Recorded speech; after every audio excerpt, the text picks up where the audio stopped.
दोस्तों, अगर आप घर बना रहे हैं या फिर आगे बनाएंगे तो आज का वीडियो आपके लिए बहुत ज़्यादा इम्पोर्टेंट होने वाला है, क्योंकि हम आज आपको प्लिंथ बीम के बारे में बताने वाले हैं। प्लिंथ बीम घर का एक बहुत ही ज़्यादा इम्पोर्टेंट स्ट्रक्चर होता है, जो कि सही से ना बने तो आपको बहुत ज़्यादा भविष्य में परेशानियाँ आती हैं, और सही बन जाए तो आपको कोई भी परेशानी नहीं आती है। इन परेशानियों में मुख्य तौर पर घर में क्रैक्स आना, घर के अंदर सीलन का आ जाना, ये सारी चीजें शामिल हैं। मैं अपनी कुछ रिसर्च और अपने कुछ अनुभव से ये वीडियो बना रहा हूँ। आप वीडियो को पूरा देखिए। ऐसी नॉलेजेबल जानकारी आपको यूट्यूब पर बड़ी मुश्किल से ही मिल सकती है। तो प्लिंथ बीम को बनाते समय आपको क्या क्या ध्यान रखना है, क्या क्या इसके फैक्टर हैं, वो सारी चीज़ें इस वीडियो में हम समझेंगे। तो आप वीडियो को बिल्कुल भी स्किप मत करिए। अगर आप हमारे चैनल पर नए हैं तो चैनल को सब्सक्राइब कर लीजिए और बेल आइकन को ऑल पे क्लिक कर दीजिए। हमारे चैनल पर प्रीमियम और प्रैक्टिकल नॉलेज मिलता रहता है। बढ़ते हैं अपने टॉपिक की ओर। यहाँ पे प्लिंथ बीम के बारे में मैंने सारा कुछ लिखा हुआ है। प्लिंथ बीम यहाँ पे सबसे पहले हम साइज की बात करते हैं कि प्लिंथ बीम का मिनिमम साइज क्या होना चाहिए। तो प्लिंथ बीम आप समझ सकते हैं, यहाँ पे वीडियो चल रहा है, ये वाली बीम होती है। आप सबसे पहले पहचान कर लीजिए कि ये बीम होती है। सबसे पहले जो बीम बनती है फाउंडेशन के बाद, वो प्लिंथ बीम होती है। ठीक है, यहाँ पे साइज की बात कर लेते हैं कि साइज मिनिमम क्या होता है। तो यहाँ पे मैंने लिखा है कि 9 इंच बाई 9 इंच इसका मिनिमम साइज होता है। आप इससे कम बिल्कुल भी नहीं दे सकते हैं, मिनिमम आपको इतना देना ही है। उसके बाद बात आती है कि इसमें कितने बार होना चाहिए, यानी कि यहाँ पे स्टील बार कितने होना चाहिए। ठीक है, तो यहाँ पे स्टील की बात करें कि आपको स्टील बार यानी कि सरिया कितने देना है आपकी प्लिंथ बीम में। तो यहाँ पे लिखा हुआ है 4T12। इसका मतलब यहाँ पे कि 4 सरिया आपको 12 mm के देना है, यानी कि मिनिमम आपको 4 सरिया देना है, 4 बार देना है, और उसका जो साइज होता है, उसका जो डायामीटर होता है, वो 12 mm देना है। यानी कि 12 mm से कम सरिया आप प्लिंथ बीम में मत दीजिए। आप कम से कम 4 सरिया दीजिए और वो 12 mm का होना चाहिए। अगला फैक्टर यहाँ पे आता है कि connect every column to each other. ठीक है, आपको हर कॉलम आपस में कनेक्ट करने के लिए प्लिंथ बीम बनाना है। ठीक है, प्लिंथ बीम अकेला आपको पूरा बाहर बाहर नहीं बनाना है। ठीक है, लोग बाहर बाहर बना देते हैं प्लॉट के प्लिंथ बीम, तो वो आपको नहीं करना है। आपके प्लॉट में जितने भी कॉलम हैं, यहाँ पे देख लीजिए, इस तरह जितने भी कॉलम हैं आपस में सबको कनेक्ट करना है। इस तरह से कनेक्ट हो जाएंगे। ठीक है, इस तरह से आप कनेक्ट कर दीजिए। यहाँ पे छोटा सा मैंने एग्जाम्पल दे दिया है। तो आप सबको कनेक्ट कर देंगे तो यहाँ पे जो भी लोड आता है वो सब जगह डिस्ट्रीब्यूट हो जाता है। ठीक है, तो आपको हर एक कॉलम को आपस में कनेक्ट करना है, सब जगह प्लिंथ बीम देना है, कोई भी कॉलम नहीं छोड़ना। अगला फैक्टर है कि रिंग कितनी देना है कॉलम में। ठीक है, तो यहाँ पे आप देख लीजिए कि T8 @ 6 इंच। ठीक है, इसका मतलब ये होता है कि आपको 8 mm डाया की रिंग देना है और आपको 6 इंच पर देना है, यानी कि हर 6 इंच पर आप रिंग दीजिए अपनी प्लिंथ बीम में।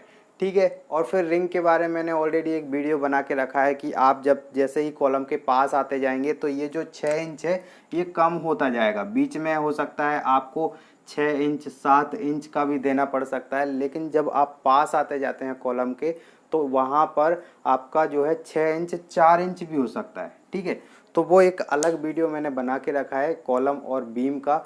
ठीक है, तो वो आप जाके देख लीजिए, काफ़ी डिटेल में वहाँ पे समझाया है। अब यहाँ पे नेक्स्ट टॉपिक आता है डेवलपिंग लेंथ मस्ट।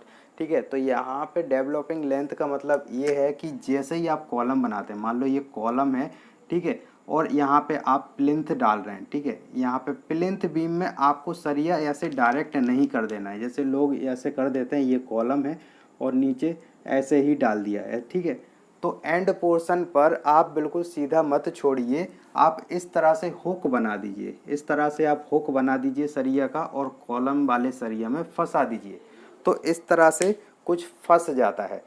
तो ये हुक फंस जाने से आपकी स्ट्रेंथ काफ़ी ज़्यादा इंक्रीज हो जाती है। तो इस बात का ध्यान रखिए कि आपको डेवलपिंग लेंथ हर एक पोर्शन पर देना है। यहाँ पे अगली बात कर लेते हैं कि आपको कितनी प्लिंथ बीम देना है। ठीक है, ये चीज़ बहुत कम लोग आपको बताते हैं। प्लिंथ बीम मोस्टली एक ही देते हैं लोग, लेकिन यहाँ पे 2 फैक्टर हैं। अगर रोड के लेवल से आपके प्लॉट का लेवल 5 फीट से कम है, ठीक है, तो आप एक ही बीम दे सकते हैं, काम चल जाएगा। लेकिन अगर प्लॉट का लेवल आपके रोड के लेवल से 5 फुट से ज़्यादा है, मान लीजिए आपका खेत में प्लॉट है और रोड की हाइट वहाँ से 7 फीट 8 फीट है, तो ऐसी कंडीशन में आपको 2 प्लिंथ बीम देना पड़ सकती हैं। यहाँ पे एग्जाम्पल के लिए समझिए कि मान लो ये आपका रोड है और यहाँ पे जो आपकी प्लॉट है वो इस रोड से 7 फीट गहरा है।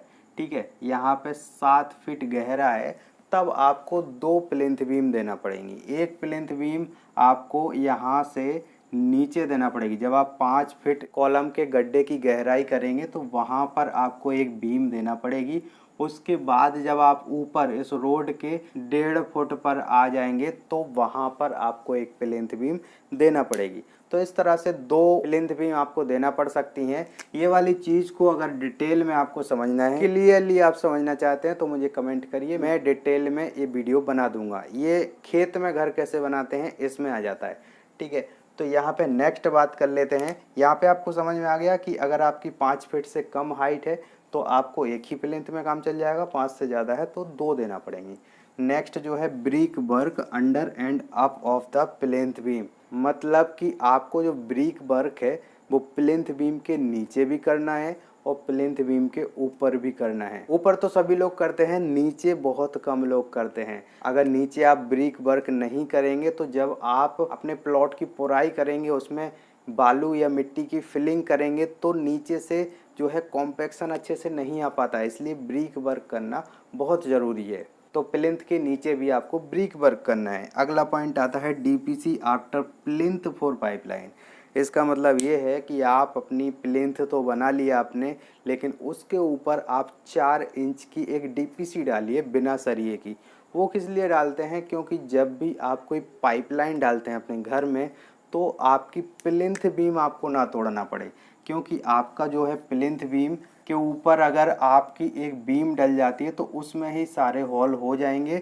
लेकिन अगर आप ये नहीं डालेंगे तो आपको प्लिंथ बीम तोड़ना पड़ सकती है, जो कि बहुत ही गलत है। इसलिए प्लिंथ के ऊपर आप 4 इंच की एक डीपीसी डालिए, जो कि बहुत ही सही है। आई होप ये चीज़ आपको बहुत अच्छे से समझ में आई होगी। नहीं आई है तो कमेंट कर दीजिए, मैं आपका रिप्लाई ज़रूर दूंगा। अगला पॉइंट यहाँ पर है कि आपकी जो प्लिंथ की हाइट है, ठीक है, वो कितनी होना चाहिए। तो आपके रोड के लेवल से कम 1.5 फीट ऊंचा आपका जो है प्लिंथ होना चाहिए। प्लिंथ बीम का टॉप और रोड का टॉप, इसके बीच में 1.5 फुट का डिफरेंस होना चाहिए। यानी कि आपको रोड लेवल से आपकी प्लिंथ बीम 1.5 फुट ऊपर रखना है।